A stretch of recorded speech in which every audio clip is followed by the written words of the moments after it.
Hola, ¿qué tal? ¿Cómo están? A lo mejor por como pueden ver mi playera, o a lo mejor si das clases en primaria, o a lo mejor si mandaste a tus hijos, precisamente esta semana que acaba de terminar, de peinado loco, de pijamas por un día, o de llevar sus útiles en lo que sea menos mochila. Así es, vamos a hablar precisamente de el Día del Niño. ¿Por qué? Porque para cuando sube este podcast va a ser un lunes antes del 30 de abril. Y creo que es importante porque de hecho México fue un pionero en el reconocer los derechos de los niños. Entonces vamos a hablar un poquito de esto, de cómo es que se origina el Día del Niño, nació en México, en otro lado, gracias a quién, cómo se celebra en otras partes del mundo y obviamente la especialidad de este podcast, qué es lo que dice la Biblia al respecto. Entonces si te interesa, este es el filtro bíblico, yo soy Asaf Miranda, te invito a que te quedes y te pongas cómodo. Entonces vamos a empezar precisamente con el origen. Como la mayoría de los movimientos humanistas y de derechos relacionados con los seres humanos, este también empieza en Europa y de hecho este comenzó directamente en Inglaterra con una activista de nombre Elaine Gibb. Ella fundó una organización no gubernamental o ONG que se llamó Save the Children, justamente al finalizar o poco después de finalizar la Primera Guerra Mundial. ¿Por qué?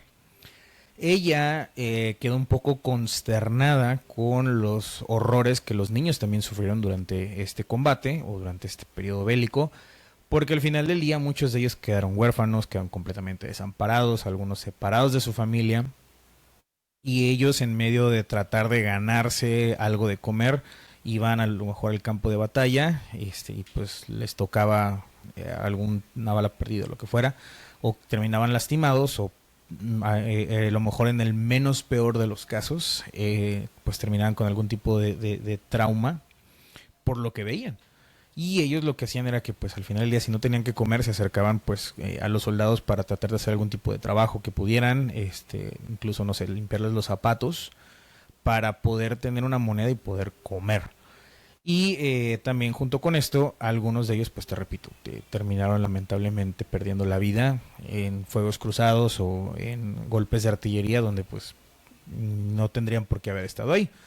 Entonces ella ve todo esto y entonces lo que busca es generar conciencia, pero también busca generar maneras en las que los gobiernos puedan garantizar la supervivencia y el bienestar de los menores de edad.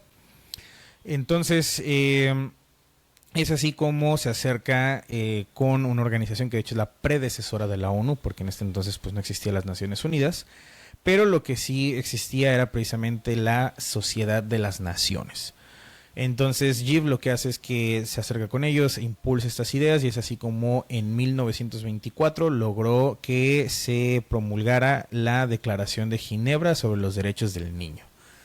Entonces, este es el primer documento a nivel internacional en el que se reconocen como tal los derechos de los niños y que estos deben de ser protegidos por adultos y gobiernos. Y de hecho acá pudiéramos destacar 3 puntos, que va a ser los medios para generar el desarrollo adecuado de los niños, ayuda en tiempo de necesidad, justo pues, lo que acaba de pasar en ese momento, y la protección contra la explotación. Entonces básicamente que pese a que son niños y que a lo mejor se quedaron huérfanos, pues no los obliguen a tener que trabajar a una fábrica al mismo ritmo y exigiendo la misma productividad que un adulto, porque pues bueno, al final del día pues no tienen la fuerza ni la madurez ni incluso a lo mejor la inteligencia, porque pues hay ciertas partes del cerebro todavía no están bien desarrolladas para poder llevar a cabo las tareas que un adulto lleva a cabo, ¿no?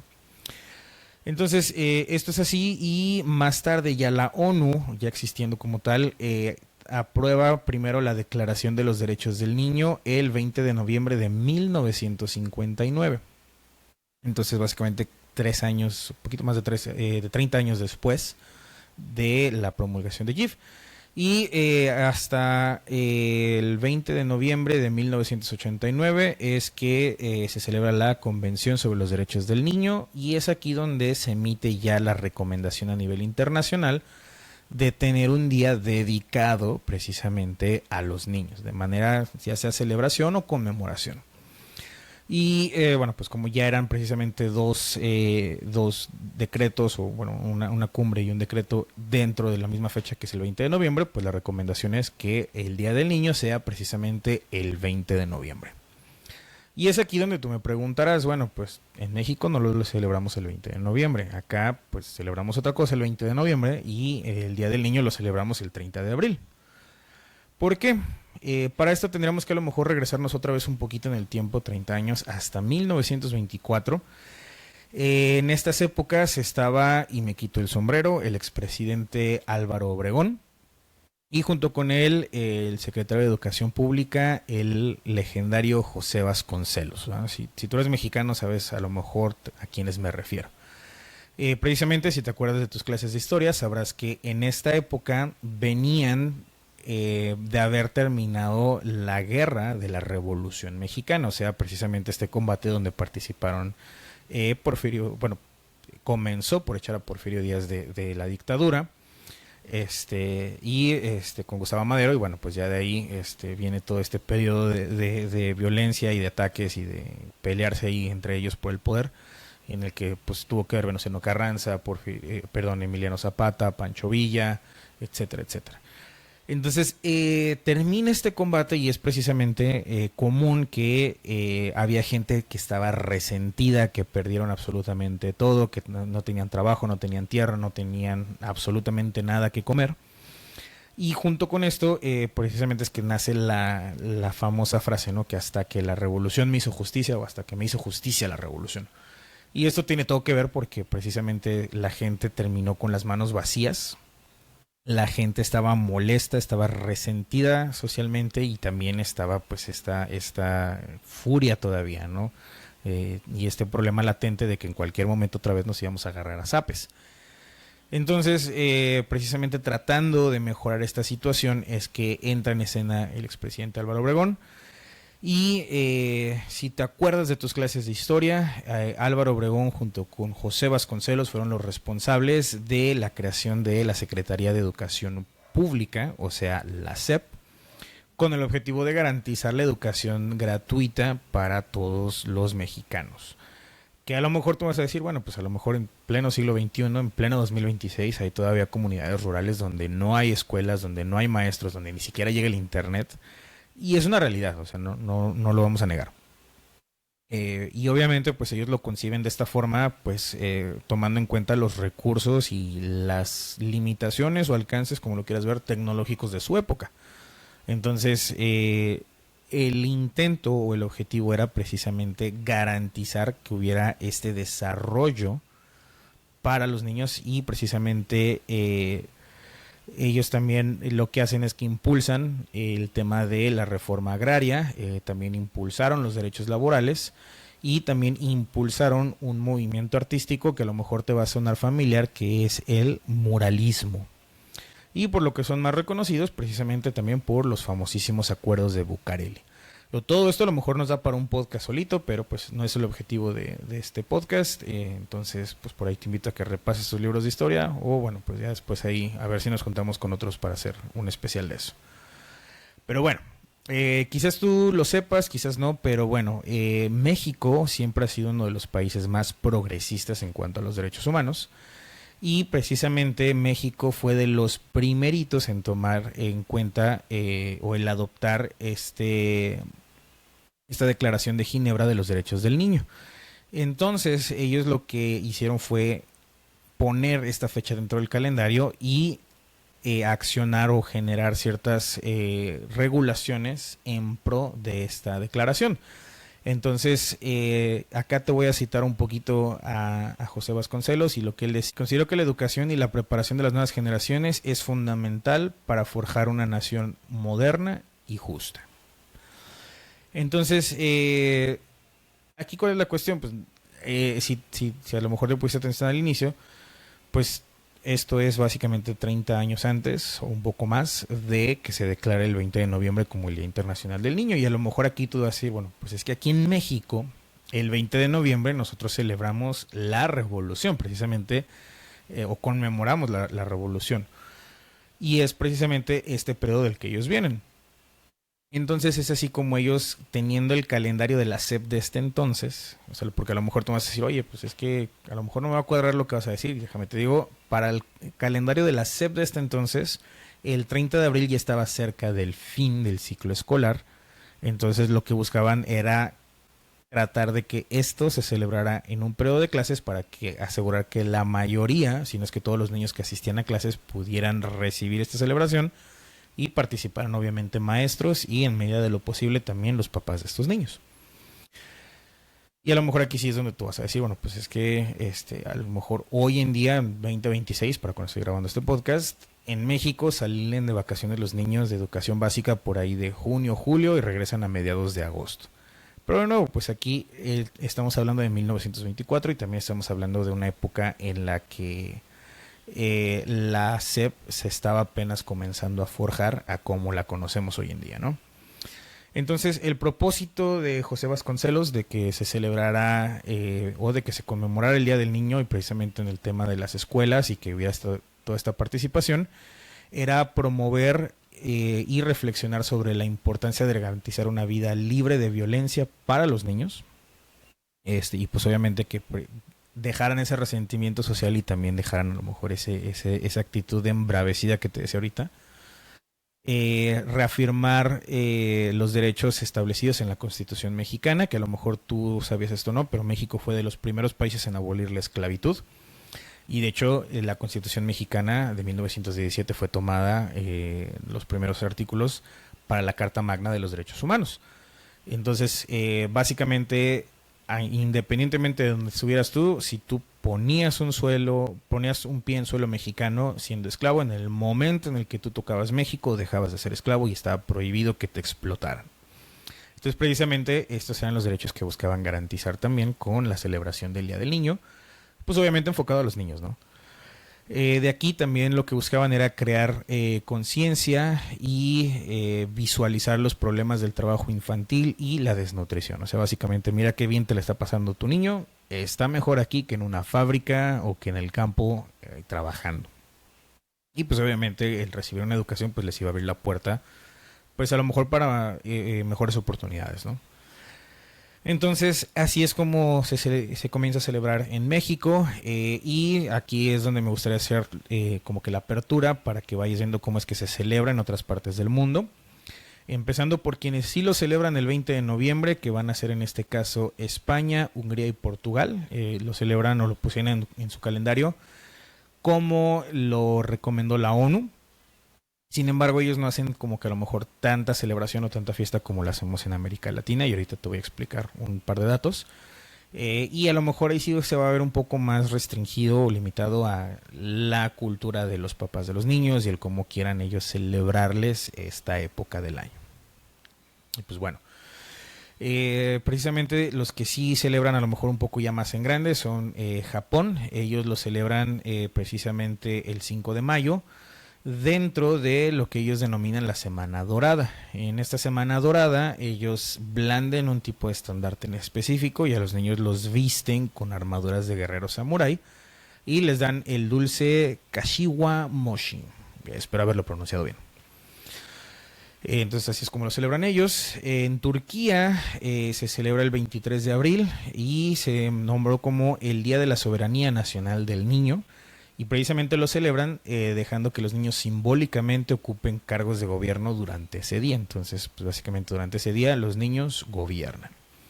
En la India lo celebran el 14 de noviembre y de hecho, bueno, no sé si esto siempre lo hayan celebrado así o no, pero al menos hoy por hoy se celebra el 14 de noviembre. De nuevo, para cuando estoy grabando este podcast en abril del 2026. Y lo celebran porque es el cumpleaños del primer ministro, y aquí también espero pronunciarlo bien, es Jawaharlal Nehru. Y precisamente es a quien a los niños llaman el tío Nehru. Entonces, pues bueno, es eso. En Brasil lo que hacen es que lo celebran el 12 de octubre y se junta con la celebración de la Virgen Aparecida, a quien ellos denominan como la patrona de Brasil. No sé. Pero si dicho sea de paso, a lo mejor el enfoque principal, o al menos a lo que he estado viendo, va un poco más cargado hacia la Virgen y los niños quedan pues un poco más como de lado, ¿no? Pero bueno. En China lo celebran el 1 de junio. Y entre ellos lo que hacen es que le regalan a sus niños juguetes y los clásicos sobrecitos rojos con dinero adentro. Además de que, bueno, aquí ya se empieza a parecer un poco a lo que es América Latina, en el sentido en el que ellos hacen eventos escolares, hacen festivales, y es igual precisamente en el 1 de junio en Rusia, Ucrania y Rumania. Que aquí, pequeño paréntesis, a través de la organización no gubernamental o de ayuda que tú gustes y mandes, si tienes la manera de apoyar a los niños ahorita en Ucrania, que por medio del conflicto que todavía están viviendo con Rusia se están viendo afectados, de corazón te pido, apóyalos en la medida de lo posible. Y bueno, cerrando ese paréntesis, vamos a ir viendo cómo lo celebran en diferentes partes de América Latina. En Colombia, de hecho, se celebra muy similar a como lo hacemos aquí en México, o al menos a lo que estaba viendo. Y es que ellos hacen también festivales, le regalan a los niños dulces y algún tipo de juguete. Y pues es una serie de actividades, te repito, muy similar. O sea, yo veo mucha similaridad entre cómo lo celebramos aquí en México y cómo lo hacen en Colombia.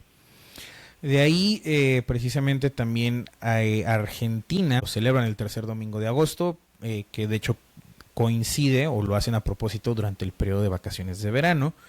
Y aquí lo que hacen es que principalmente regalan juguetes y bueno, también ahí hacen juegos y toda una festividad durante ese fin de semana.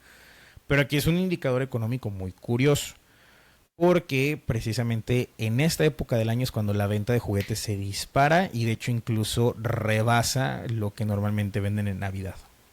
Entonces, esta festividad, al menos en Argentina, sí impulsa o sí mueve bastante la economía local. Por último, en Paraguay, aquí es un poquito más escabroso, a lo mejor diría yo.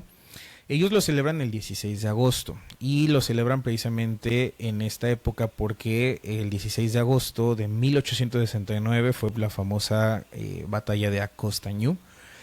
Entonces lo que ellos hacen es que conmemoran precisamente a los niños junto con el día de esta batalla porque durante esta batalla pelearon muchos niños y la gran mayoría de estos niños perdieron la vida en combate. Entonces ellos el sentido que le dan es vamos a asegurarnos que esto no vuelva a suceder y que ellos no tengan que pasar por este tipo de situación tan difícil.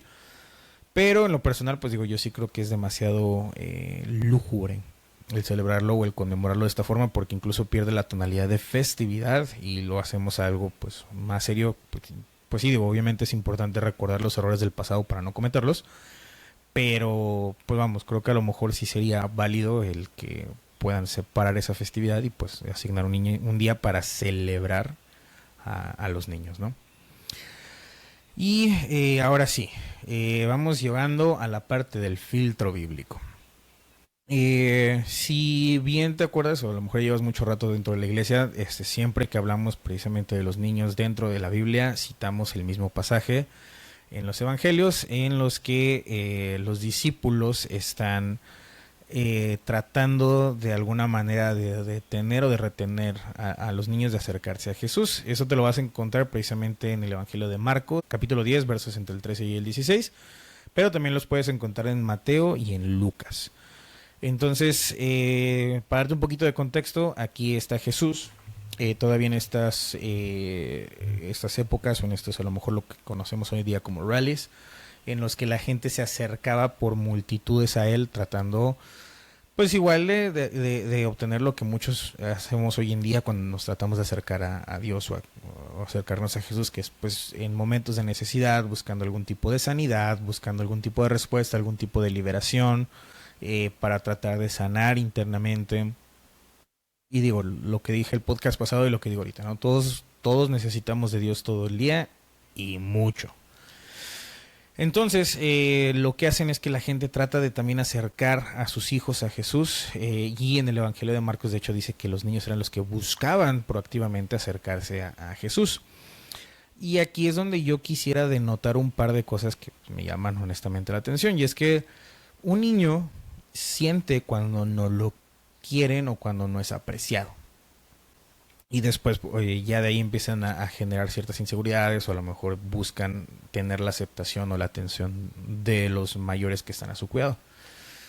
Pero un niño, naturalmente, sobre todo un niño si no te conoce, si ve que eres una persona regañona, de mal humor, traes mala cara, etcétera, como a lo mejor de repente yo, lo más normal es que a lo mejor sientan un poco de miedo o tengan su distancia, ¿no?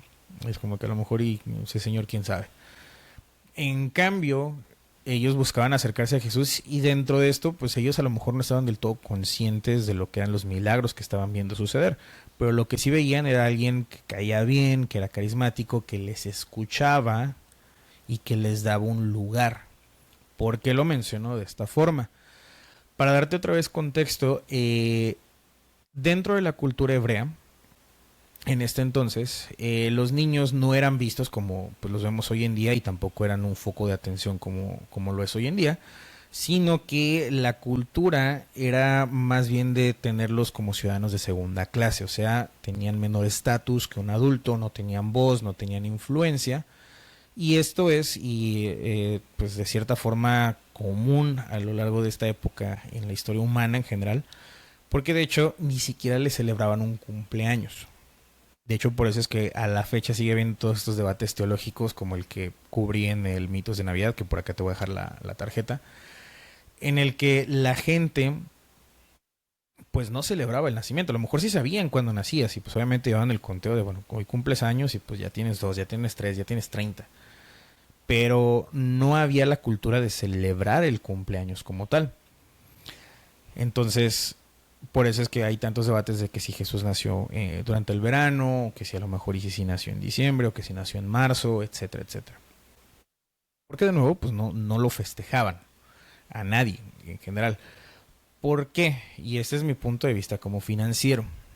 Este, los niños a la fecha siguen siendo un pasivo. Y lo que sea que tú pongas de dinero de tu bolsa en ese hijo que tienes o que quieres tener, realmente jamás lo vas a recuperar. Entonces ahí podríamos utilizar el término de que se va a fondo perdido. ¿Por qué? Porque al final del día, pues un niño no trabaja, un niño no remunera, un niño no aporta a la economía. Y al contrario, ¿no? O sea, si ves cuánto te cuesta una cita con el pediatra más aparte del medicamento, o sea, sí está complicado.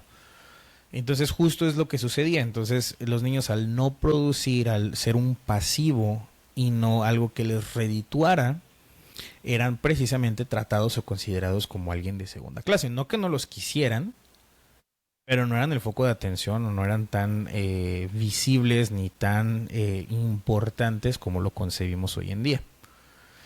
Entonces era así como se estaban tratando. Entonces Jesús precisamente lo que hace es que se molesta cuando ve que sus discípulos quieren impedir que los niños se acerquen a él.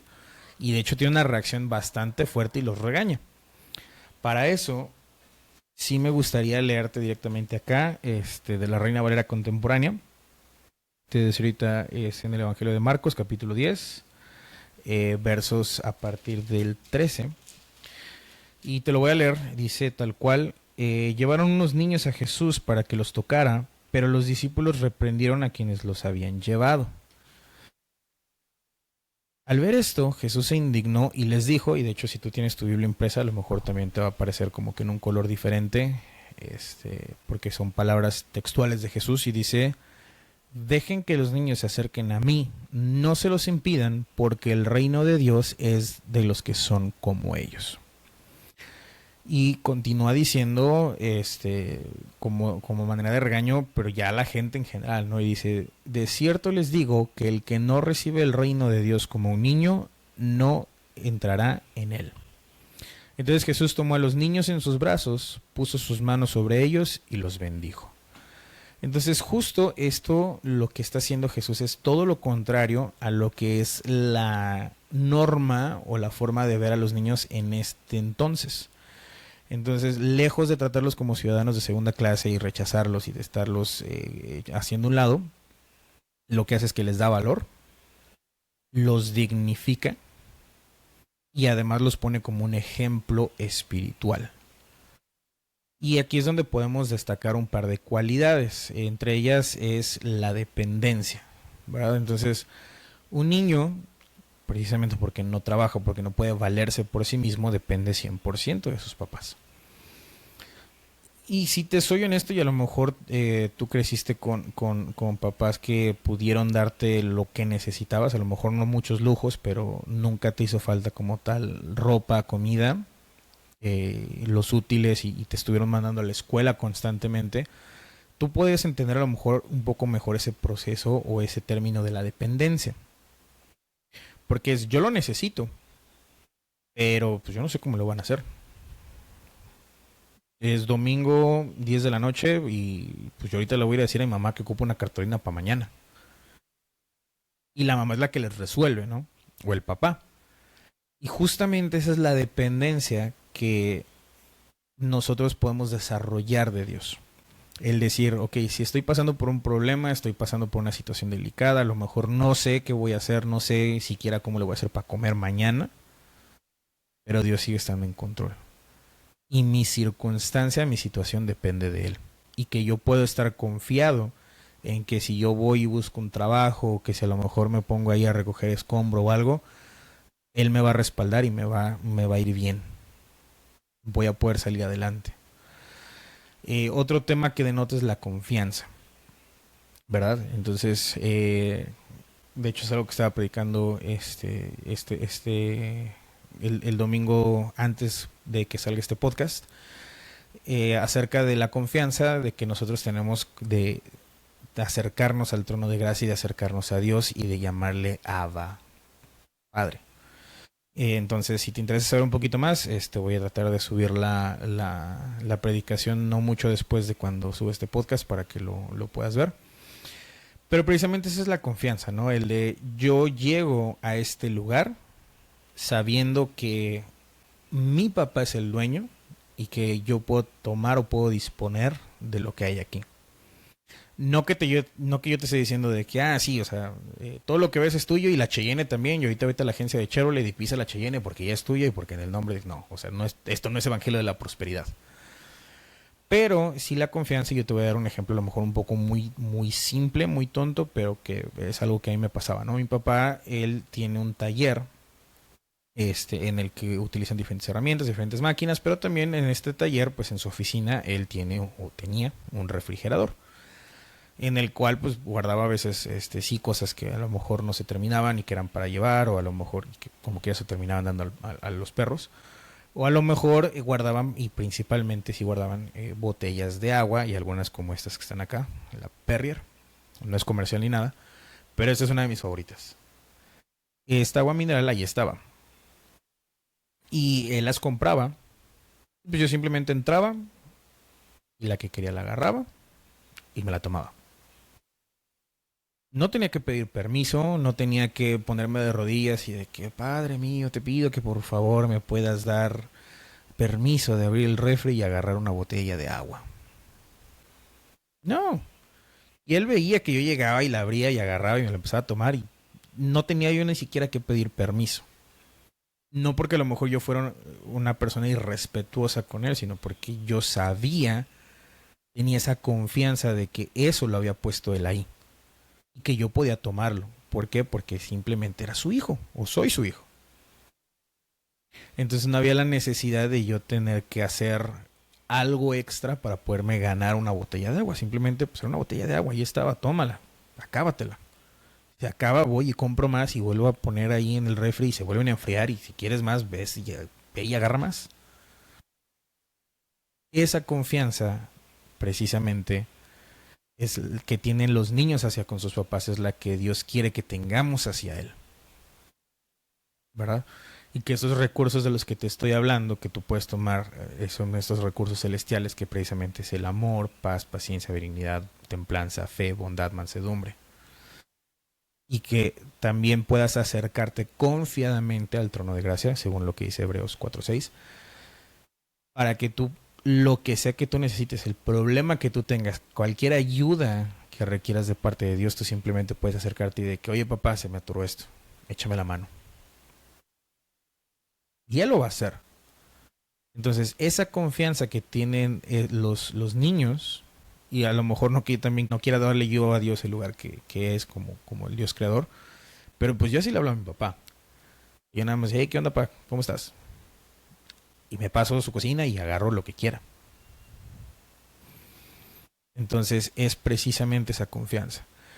De ahí también lo que destacamos es el tema de la humildad, que pues precisamente si tú ves a los niños, cómo actúan entre ellos no tienen un prejuicio, un sesgo social o de algún tipo de clasismo, de racismo, algo por el estilo. Digo, salvo que a lo mejor haya casos en los que les estemos enseñando mal, pues a lo mejor desde pequeños pueden verlo, pero no lo acaban de entender del todo, ¿no?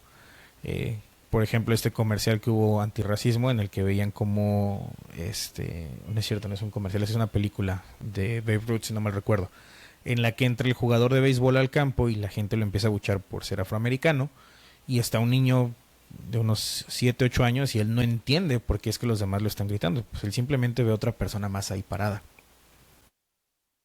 y ve como la demás gente lo está buchando y lo quieren echar del parque, pero para él es como que, oye, o sea, ¿qué onda, no? Y está todo sacado de onda y a lo mejor empieza a repetir el patrón y grita lo que los demás están gritando porque los está escuchando, pero no acaba de entender. Y precisamente es esa humildad de no tener un sesgo de decir, ah, bueno, es que porque él es así y yo soy así, yo soy mejor o yo soy más. Otro ejemplo es cuando puedes ir al parque y ves a los niños jugando. Ellos no son como de que yo no voy a jugar con él porque él es así, yo no voy a jugar con él porque a lo mejor y no se baña, porque a lo mejor y trae la ropa rota, a lo mejor tú ves a los niños jugar en un parque y simplemente uno se acerca a otro que ni conoce y de que, oye, jugamos, sí, ¿a qué jugamos? A esto. Y se ponen a correr y ya. Es humildad de no querer anteponer nuestra estructura social y de simplemente acercarnos a los demás y ayudarles, ¿verdad? Porque también el apóstol Pablo dice, ayúdense en sus cargas y lloren con el que llora y ayunen con el que ayuna. Eso es precisamente la humildad que Dios busca dentro de nosotros como sus hijos. Y otro atributo que destacamos del cómo los niños creen es la capacidad de creer sin cinismo. ¿Verdad? Y como adultos lo podemos ver, que decimos, ¿no? Hasta no ver, no creer. Y, oye, vamos a hacer esto, Dios te está prometiendo esto. Vemos. Y en caso contrario, tú a un niño dile, oye, hoy te voy a llevar a McDonald's o te voy a llevar a KFC o te voy a llevar al cine. Y no te lo vas a sacar de encima. Y el niño va a estar, tú me dijiste que me ibas a llevar y va a estar, y ya nos vamos a ir, y ya vamos a ir, y qué vamos a ver, y puedo elegir esto, y puedo comerme lo otro, y puedo pedir esto. Y el niño a lo mejor todavía ni siquiera llega a donde le dijimos, pero ya está en su mente pensando a qué juego se va a subir en el restaurante, o qué película van a ver, qué es lo que va a pedir, cuánto se va a comer. O sea, da por sentado, da por hecho que sí lo van a llevar a donde le dijeron, porque está creyendo en, pues digámosle, su papá o su tutor. Entonces, eso es lo que también Dios busca de nosotros, que podamos creerle sin el cinismo, que si Él me dice, yo te prometo, como Abraham, por ejemplo, te prometo que te voy a dar un hijo, que no seamos a lo mejor como en su momento Sara, y no que la critique, pero que se rió, sino que podamos ser esa parte de que, bueno, o sea, las circunstancias están en contra, soy un hombre ya dentro de mis sesentas, ya estoy viejo, nunca tuve hijos, pero aún así le voy a creer que él me va a dar hijos, que él me va a dar descendencia.